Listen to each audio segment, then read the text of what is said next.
Algues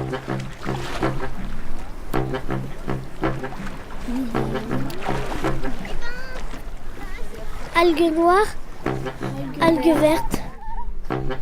Les poissons nagent et les algues glissent. Sable doux et sable... Bonjour. Quelques mots déjà sur DCNS Énergie. Donc,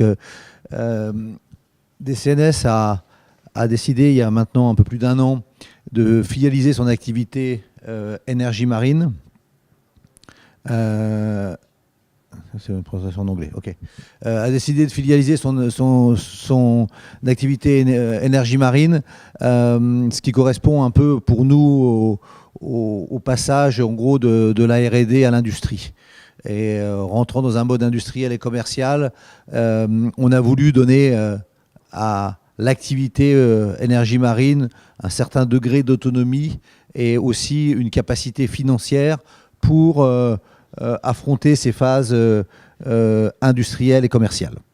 Donc on a 3 acteurs, donc DCNS est resté majoritaire de la filiale, et on a 3 acteurs importants qui sont montés à bord, qui sont BPI, Technip et BNP Paribas Développement. Donc voilà. Déjà, pourquoi on fait de l'énergie marine et pourquoi on verra derrière, investi massivement dans l'énergie marine. Bon, c'est bien parce qu'il y a un jour, il n'y aura plus de pétrole, même si on va le chercher de plus en plus profond, de plus en plus partout. Un jour, il y en aura quand même plus, ou du moins de plus en plus difficile à extraire. Le besoin énergétique de l'Afrique à l'Asie croît. Là, on a des chiffres qui sortent qui sont de l'ordre de 30% d'ici à 2030. Et on est face à un réchauffement qui, on commence un petit peu à en prendre la mesure, mais qui nous impose quand même de réagir et d'arrêter de concevoir la production d'énergie à base de fossiles, à base d'énergie fossile. Donc, face à ça, plus une réflexion qui est que le renouvelable, on y va, sauf que le renouvelable pose quand même des problèmes d'acceptabilité. Quand on parle d'éoliennes à terre, quand on parle de solaire, dans les pays développés, on a de plus en plus de problèmes pour poser des productions d'énergie renouvelable à terre. Le solaire dans les îles, c'est bien, sauf qu'il n'y a pas de place. L'éolienne à terre, c'est super, sauf que personne n'a envie d'en avoir une au bout de son jardin. Donc, il y a de plus en plus, il y aura de plus en plus de difficultés, en particulier dans les pays développés, en particulier dans les zones insulaires, à mettre de la production d'énergie renouvelable à terre. Donc, la réflexion, c'est l'énergie renouvelable, il n'y a pas de doute, on y va, et il n'y a pas non plus de doute qu'on va la mettre en mer. Et tant qu'à la mettre en mer, autant utiliser l'énergie qu'on y trouve. D'où l'idée en particulier de développer l'hydrolien.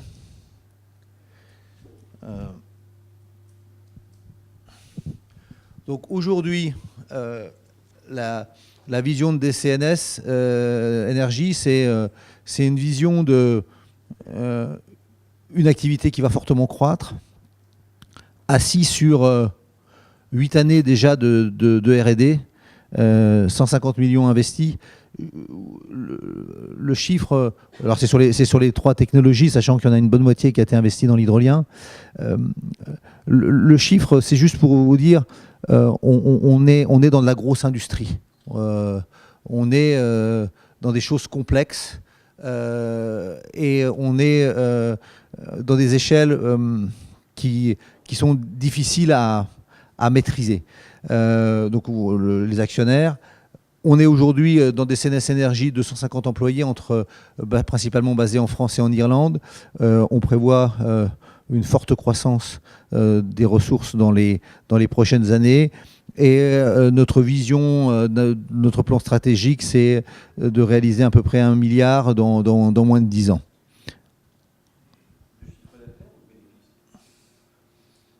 de chiffre d'affaires profitable.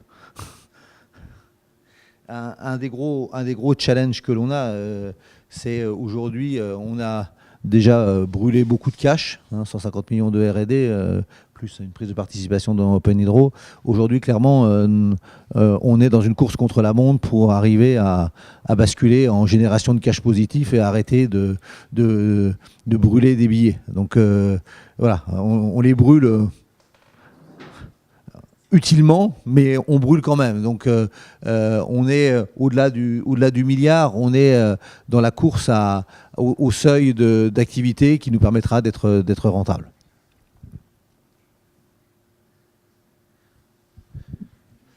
Alors, comme vous l'avez expliqué, Sabella, c'est un milieu complexe dans lequel on s'est rendu compte qu'on était à peu près obligé de tout faire. Pas qu'on veuille tout faire, mais si on veut maîtriser la ressource, on est un peu obligé de l'étudier soi-même. Il n'y a personne qui sait, dans les forts courants, réaliser des cartographies suffisamment précises de la ressource, parce qu'un courant, c'est complexe dans les 3 dimensions, que tous les mètres, ça change, que ce soit en hauteur ou en profondeur, que la géologie de ces zones-là était complètement inconnue. Donc on est obligé de faire de l'étude de la ressource.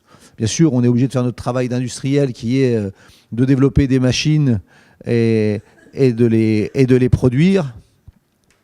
Mais aussi, on a développé nos propres moyens d'installation parce qu'on s'est rendu compte que installer des machines dans les courants, c'était pas facile. Et que si on essayait d'utiliser entre guillemets, les moyens du commerce, ça allait juste nous ruiner. Parce que comme les machines sont très lourdes, c'est juste des coûts de location à la journée qui sont monstrueux. Et comme on est en mer avec les joies de la mer, on ne sait jamais quel jour on va partir, en particulier dans les zones un peu hostiles. Mobiliser 3 semaines une grue à 100 000 euros par jour pour poser une hydrolienne, ça a répété quelques fois, on voit bien qu'on plombe les projets. D'où, dès le départ, la direction qu'on a prise de développer nos propres moyens d'installation qui sont bien sûr utiles quand on installe les machines, mais qui vont encore être beaucoup plus précieux quand on va devoir faire de la maintenance. Et enfin, derrière, on assurera la maintenance de nos machines. Alors, ce qui est aussi de vertueux dans le travail de toute cette chaîne, c'est qu'on a abouti à la même réflexion que Sabella, à savoir que les machines, avant de les rendre performantes, on allait les rendre robustes. Parce qu'on n'a pas envie de les ressortir tous les mois ou même tous les ans de l'eau.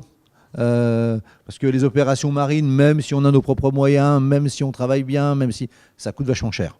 Donc, il est impératif de développer des solutions robustes et fiables. Donc ça, c'est vraiment la première priorité. On est dans les endroits les plus hostiles des mers, c'est les zones rouges sur les cartes, là où les marins vont jamais, et c'est là qu'on joue. Donc, il est impératif de faire robuste et simple. Donc notre machine, elle est robuste et simple. Elle est sans engrenage, sans rien. C'est des aimants un rotor, des aimants qui passent devant des bobines et un film d'eau entre les deux. Voilà. Bon, c'est juste un peu compliqué à réaliser, mais une fois qu'on l'a réalisé, ça tourne de manière très très simple. La fiabilité. Alors pourquoi on fait des fermes pilotes ? Parce que la fiabilité, ça ne se décrète pas, ça se travaille. Et je peux vous dire, on l'apprend en ce moment. On a fait une ferme pilote avec EDF à Paimpol-Bréhat. On l'a dit, on a quelques beaux ennuis de qualité. On a juste, par exemple, 2 hydroliennes qui sont bloquées parce qu'on a un boulon défectueux. Voilà. Donc, et ouais, on n'avait pas... Ça fait cher le boulon. D'accord. Donc, on apprend, même un industriel comme nous, on apprend de la fiabilité de nos machines au quotidien. On en a mis une au Canada, là, qu'on a connecté au réseau en novembre. Là aussi, on est en train de déverminer la technologie, d'apprendre de nos machines. Le dernier la dernière réflexion aussi importante dans l'installation et le commissioning, c'est que là aussi, on a un peu la même réflexion que Sabella. C'est bien de produire de l'énergie en mer, c'est encore mieux de la ramener à terre. Et là aussi, on a développé nos propres compétences en infrastructure sous-marine parce que juste, on n'a pas trouvé de fournisseur qui voulait jouer là où on mettait nos turbines. Donc aujourd'hui, on a à Brest une équipe d'ingénieurs qui s'est spécialisée dans le développement de solutions de raccordement sous-marine. Donc on travaille en partenariat avec des câbliers, mais par exemple, on en est arrivé à la conclusion qu'on allait fabriquer nous-mêmes, dessiner nous-mêmes, fabriquer nos connecteurs. Parce qu'on trouve juste pas de connecteurs sur le marché, ou alors de l'oil and gas à beaucoup de centaines de kilos d'euros le connecteur. Donc quand le connecteur devient aussi cher que la machine, on se dit on va faire aussi des connecteurs. Voilà donc où on en est. Aujourd'hui, donc on en est au stade des fermes de ce qu'on appelle nous des fermes de démonstration, donc à Paimpol-Bréhat et dans la baie de Fundy au Canada. Dans l'année qui vient, les 2 années qui viennent, on va passer à plusieurs endroits dans le monde, dont en France avec le rat blanchard. On va passer au stade des fermes pilotes. Donc là, aujourd'hui, les fermes de démonstration, c'est pour démontrer que ça fonctionne et c'est surtout pour fiabiliser notre technologie. D'accord ? Donc on a depuis maintenant 10 ans des machines qui tournent à l'EMEC dans un site d'essai. Là, on sort des sites d'essai, on se met dans la vraie vie en pleine mer. C'est pas parce qu'on a cumulé aujourd'hui plus de 10 000 heures de production d'énergie sur le réseau à l'EMEC avec une machine de 6 mètres qu'on est prêt quand on déploie des machines de 2 MW à Paimpol-Bréhat ou à la baie de Fundy. Donc ça aussi, on l'apprend. Donc on a l'ambition d'être prêt industriellement pour les fermes pilotes. Et les fermes pilotes, donc ça va être derrière, en ayant derrière nous une grande partie du déverminage industriel, les fermes pilotes, ça va être le travail sur la performance pour arriver à être compétitif à l'horizon des fermes commerciales dans à peu près 5 ans. Oui, mais c'est une présentation générique. Je sais pas, elle n'est pas là. On la voyait sur la photo d'entrée, je pense, la machine. Pardon. Hop. La machine, là, voilà. Donc, c'est le principe de la machine comment dire, ouverte. Donc, vous avez un rotor qui passe devant un stator. Donc, sur le rotor, vous avez des aimants. Sur le stator, vous avez des bobines. Le rotor est à densité 1, de manière à flotter. Et donc, avec le courant, ça tourne. Et en fait, donc on a un film d'eau entre le rotor et le stator qui auto-lubrifie. Donc, c'est une turbine à rotation lente. Et puis, l'autre chose pas importante qu'on ne voit pas là sur la photo, c'est on a sur chaque machine un convertisseur qui est aussi un contrôle commande, donc qui nous permet de réguler la machine et donc d'en extraire l'énergie et aussi de convertir le courant pour pouvoir le mettre sur le réseau. Donc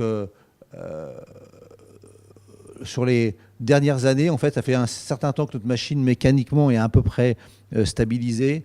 Le gros effort de R&D des 3 dernières années, ça a été le contrôle commande et la conversion d'énergie pour arriver à, et c'est ce qu'on démontre au Canada là, pour arriver à convertir de l'énergie et la stabiliser, la qualifier pour les réseaux en stabilisant les harmoniques à partir de production d'hydrolien, quelques millions de R&D. Quelques gros millions de R&D. Donc aujourd'hui, notre fierté, là, c'est le certificat CSA qu'on a obtenu au Canada, donc, qui est la qualification de notre machine et de sa production d'électricité pour être mis commercialement sur le réseau. Voilà. Donc ça, c'est vraiment ce qu'on voulait démontrer avec les fermes de démonstration. On sait qualifier notre électricité sur le réseau. Maintenant, on va essayer de rendre notre machine plus performante. Voilà. Donc aujourd'hui, alors nos machines, elles font à peu près 1000 tonnes. Donc on a une machine rotor-stator qui fait à peu près 300 tonnes et on a une embase qui fait, selon les courants, 700-800 tonnes, 1000 tonnes quand on est dans la baie de Fundy, parce que ça pousse un peu. Là où on a installé la machine de démonstration, il y a 11 nœuds de courant. Donc faut qu'elle soit bien posée sur le sol pour pas que ça bouge. Voilà.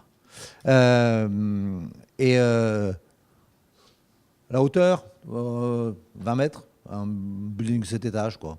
Voilà. Donc chaque machine est prévue pour avoir une puissance nominale de 2 MW. Donc ce qu'on vise effectivement, c'est notre ambition, c'est les grands réseaux et être compétitif par rapport à notamment l'éolien offshore, avec les qualités, avec bien sûr le prix, mais aussi les avantages de l'hydrolien, à savoir sa prédictabilité. Hein, c'est le fait d'avoir une énergie prédictible. On ne sait pas encore le vendre, il faut être clair. On nous dit c'est vachement bien, mais un jour, on espère pouvoir mettre des euros derrière, hein, parce qu'entre une énergie à 100 euros strictement intermittente et une énergie à 100 euros prédictible, je connais l'opinion d'RTE sur le sujet, sauf que pour le moment, il n'y a pas d'euros derrière ça. Donc un des grands défis de l'hydrolien, ça va être de valoriser le caractère prédictible. Voilà. Et un des grands défis aussi, ça va être,